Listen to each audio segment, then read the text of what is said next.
Hello, designers and artists. This is a PowerPoint recording I'm creating for our next topic this week. We're going to be talking a lot about grayscale, and specifically in this PowerPoint, we're going to be talking about value.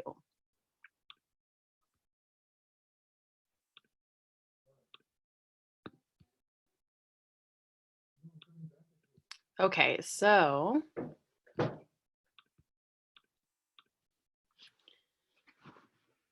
all right, value using the grayscale. No phase of art study can have greater importance than that of values, variations in tone from black to white. Everything in art is concerned with values. A large part of our existence, newspaper and other photographic documentation, movies, and television is, in effect, communicated to us because our eyes interpret the meaning of dark to light. I really actually love talking about value as it relates to design and art, in the sense that it does it's really important as humans to register value. So value in art is essentially how light or dark something is on a scale of white to black, with white being the highest value and black being the lowest value. It is widely considered to be one of the most important variables to the success of a painting, even more so than your selection of color or hue.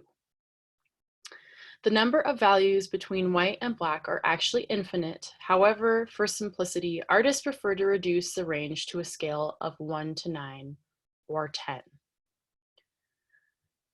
So value is something that is something that really allows us as humans to guide us through the world. I mean, if you think of, some humans happen to be colorblind, and that doesn't really affect their life like so much. It does affect their ability to see certain colors, but because they are able to see value, they're able to see dimension and texture, and are really able to perceive what is real. Without value, you would just maybe have only black or only white. In that case, people talk about, like, when you die, if you see the light, maybe that's what you're seeing, or if it's completely black, then there's an absence of light. So that's something to consider as well. Pure light, 100% light, would be of the highest value, and a complete absence of light would be at the lowest value.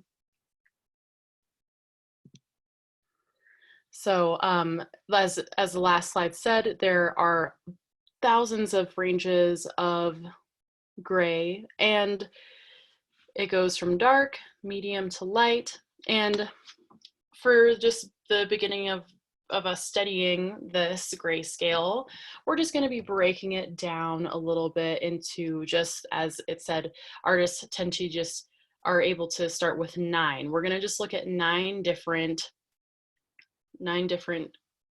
colors, or excuse me, gray colors of the grayscale to begin. So these are some charcoal drawings by Anthony McAuliffe. I'm going to be just showing a lot of work that deals with value. And as you can see, there's some pretty cool line quality here.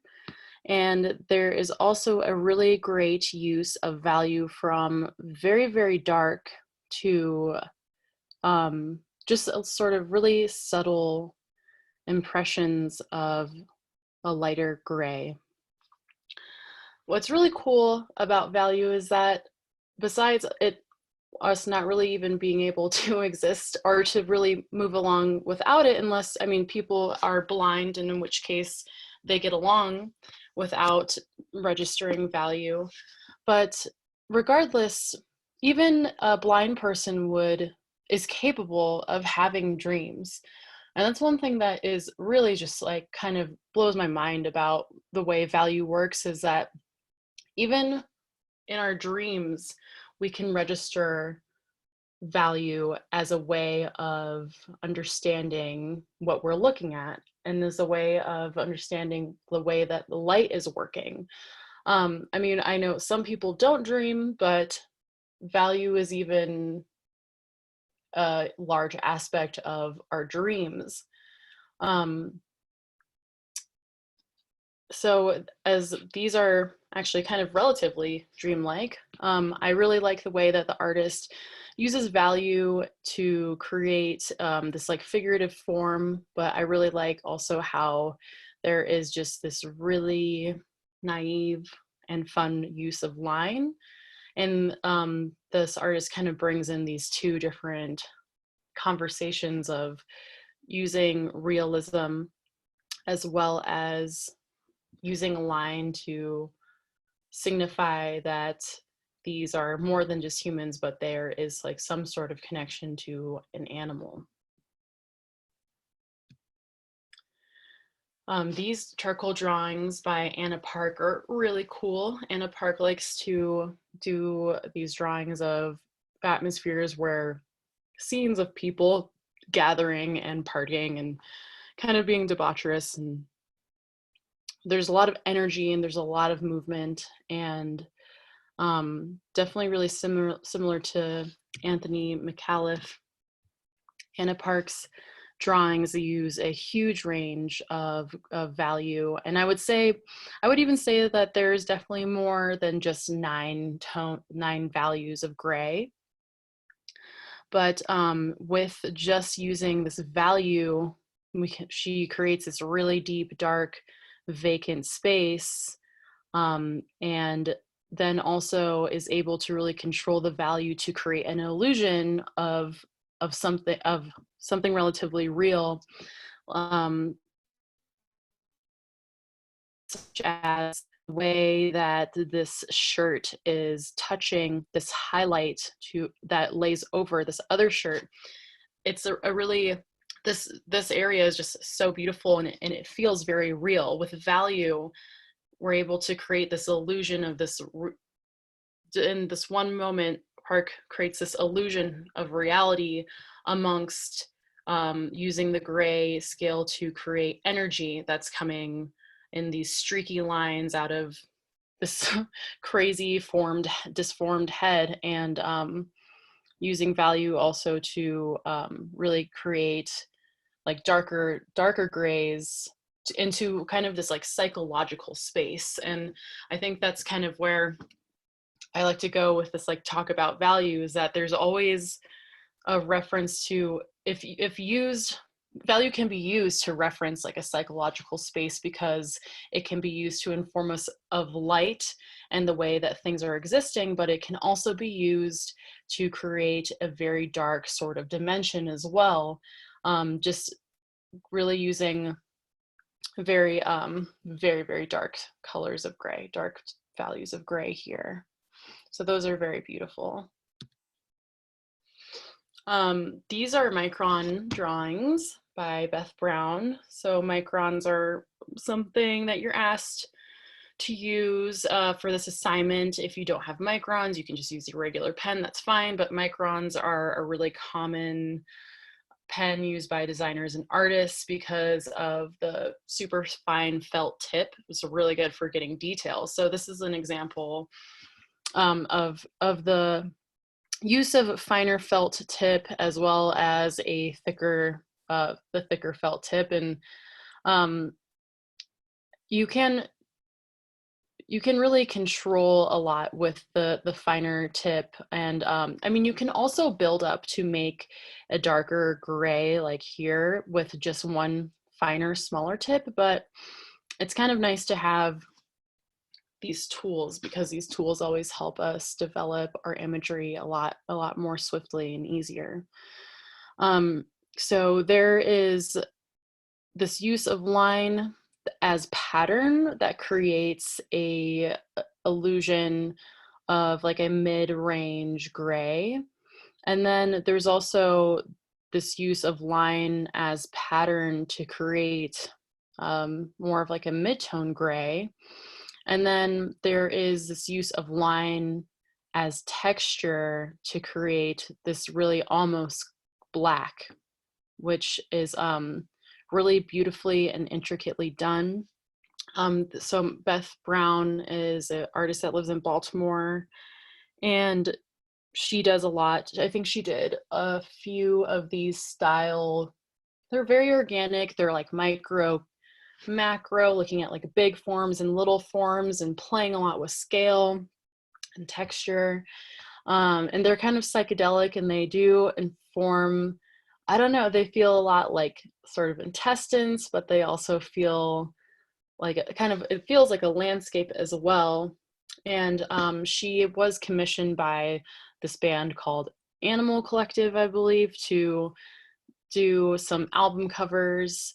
So there is this, although this is a really like abstract drawing, there still is this illusion that she's creating by strongly understanding the use of value within the pattern that she is making with just line. So that she uses some cross-hatching techniques. So here's some examples of cross-hatchings when you diagonally overlay one series of lines and a pattern over another series of lines. And as you can see, there's like thicker lines with thinner lines, and also this is thicker and thinner too, but there's just a little bit less. This is a type of cross-hatching too. There is some cross-intersectionality of these lines that is happening, but even with just one black pen, you can really trick the audience's eye by how you work the line and apply the cross-hatching techniques to convey and show a really wide range of value and a really wide range of gray.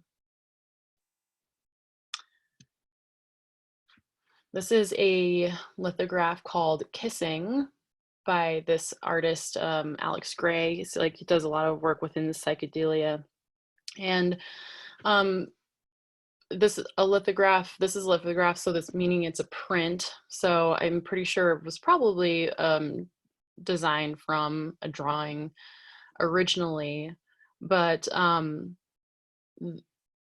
this artist is really into kind of like how the brain functions, and definitely like really into capturing this feeling of like life and almost like science and love and all these, and that's, I mean, this is definitely like kind of more of like a psychedelic motif when there is this is really insane overall imagery happening. And that's really done really well with this wonderful use of gray, of value. And so like if I always recommend squinting your eyes. If you want to try to squint your eyes right now as you look at this lithograph just on the computer screen, you can squint your eyes a little bit, and it can clear up the image a little bit well, and it can help you kind of see the value a little bit better. And one thing that I really like about this example is that there is really like not that much black. It's not a very dark image. It kind of actually lays sort of in a middle ground of value, in the middle of the grayscale, because even although there is this black that is happening in the background, it's inlaid with all of these different vein-like white crazy lines that are overlapping and becoming very web-like, but that this addition of these white lines on this black plane make it not so black anymore. It kind of goes a little bit more to like a medium gray, and which is also happening, that medium gray is also being used a lot within the two figures that are kissing as well. But there is a lot of different although there's not that much black, there's definitely like a crazy amount of like the lighter values of gray, especially within like this halo. And so what is really cool about artists that work with black and white is that it's an endless amount of just pushing to see how many more extra grays that you can discover that really create this like hyper illusion that all this form and this light is real. And it's really kind of it's fascinating. This is an example that I just wanted to put in there. This is Picasso. It's a mural that was painted in oil titled Guernica, and this is located in Madrid, Spain, and it was created in the 1930s. And I put this in here as an example of the use of gray and the use of value. And this is, this isn't as nearly as illusionistic and real feeling as this Alex Gray piece, but I don't know how many of you have painted in oil before. It can be super difficult. There's a lot of tricks that go into it, but what is so fascinating to me about this piece is that it's a painting that it's like a gray scale painting in oil. So all of these different grays get mixed up, and I definitely think that mixing up different grays with paint, you get a lot more grays really, really fast when you mix it up with paint, especially oil paint, because oil paint takes so long to dry.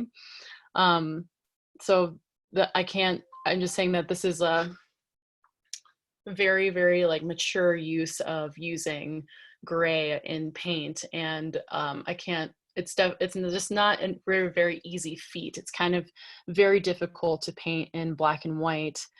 But yeah, there's still some pretty dynamic changes of black to a lighter gray here, but obviously in this painting, Picasso is using the color, the values for creating shapes that create these sort of faces, and not using really too much value to define form, although this is kind of derivative of like the Cubist movement. So form was looked at and broken down in a very different, more abstracted way than this like more realistic depiction of form.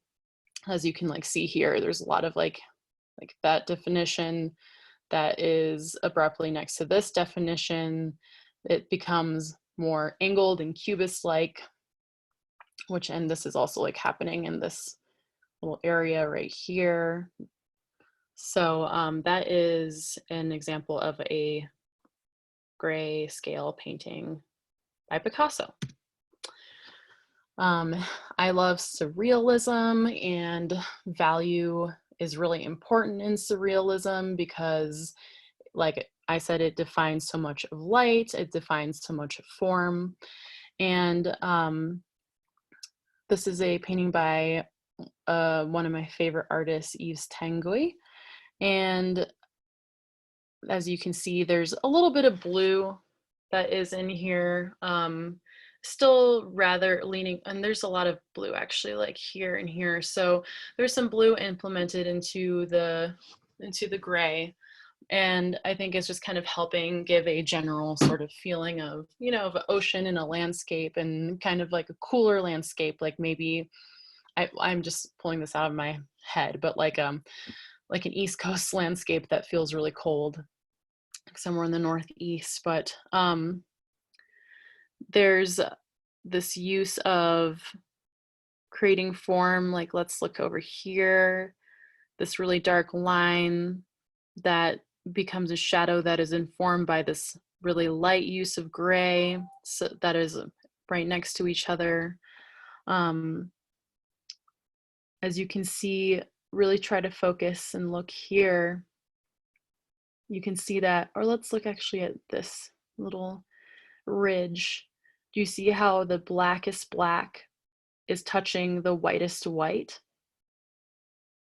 this black line and this white of this plane here are really creating a dimension. It's creating a life for this abstracted, weird, architectural, sculptural idea that Tanguy is painting and really bringing it to life. There's this like really realistic use of gray here. And even if you can just hone in on the texture of this, whatever this is, this like stony kind of Colosseum, there's these almost like a vein-like sort of texture that's coming through, and that's all informed by just some mid-range gray.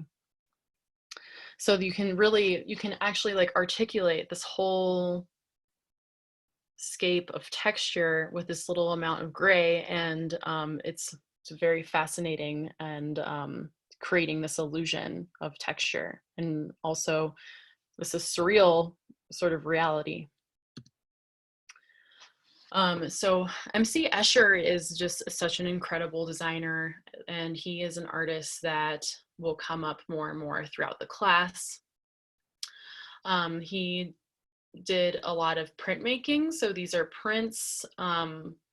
You can, they're all, his work is pretty well known. If you don't know him, that's okay, but he was really into how art works with as an artist, and how to create illusions for our audience. Kind of just a very expansive human being that was really, he created this he created this idea of infinity with his artwork as well, which we'll look at a little bit more. But in this piece here called Mental Imagery, this is a rather famous image that's a print done by him, and you can see his use of form, his use of grayscale to create form within this really hyper realistic hand, as well as his all, like, there's so much use of gray. There has to be certainly more than 9 different grays within this entire image. Like, there has to be a lot more, and the more grays that you are able to use within creating an illusionistically real image, the more real and illusionistically, and the more you can like trick your viewer into the illusion of it being real. So like even this background, like going from this mid-range gray to this light range gray, creates an atmosphere, in which case all of these different lights are coming out, and then using the really black blacks, like in this bookcase over here, and this, maybe, I don't know, what is that, behind, underneath a table here, is using these really black blacks to create depth, and to make us go even deeper into this reflective sphere that MC Escher himself, this guy, is holding as he is creating this portrait for us. So this is MC Escher and his focus on mental imagery. But I was talking about how he worked with the idea of infinity. So as we know, infinity just never stops, and this is an example of using grays to create these illusionistically real hands that are cleverly imposed, superimposed with this really simple type of line drawing. And it's just like trying to focus in on the details as a viewer. Like, this general texture of this piece of paper is fascinating. The way that these thumbtacks are working, like a real true metallic. I mean, the pencil with these sharp whites going through to create this metallic. It's really the use of texture and the use of gray creates this world that feels endless. So this one hand drawing the beginning of this other realistic hand and it goes in infinity. That's what MC Escher really like to do. So I'll put this link into Canvas for you all to look at, and you can watch some films on MC Escher, kind of get to know a little bit more about him.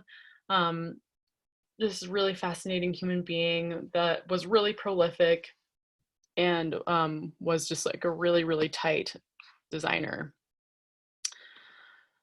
Okay, let's go back here. And so this is a drawing by one of my former teachers who was really into illusionism. Her name was Susan Waters Eller. She was a huge fan of MC Escher, and she studied the brain quite a bit, studied how the eye works with the brain quite a bit, and how to really like best practices for capturing illusionism.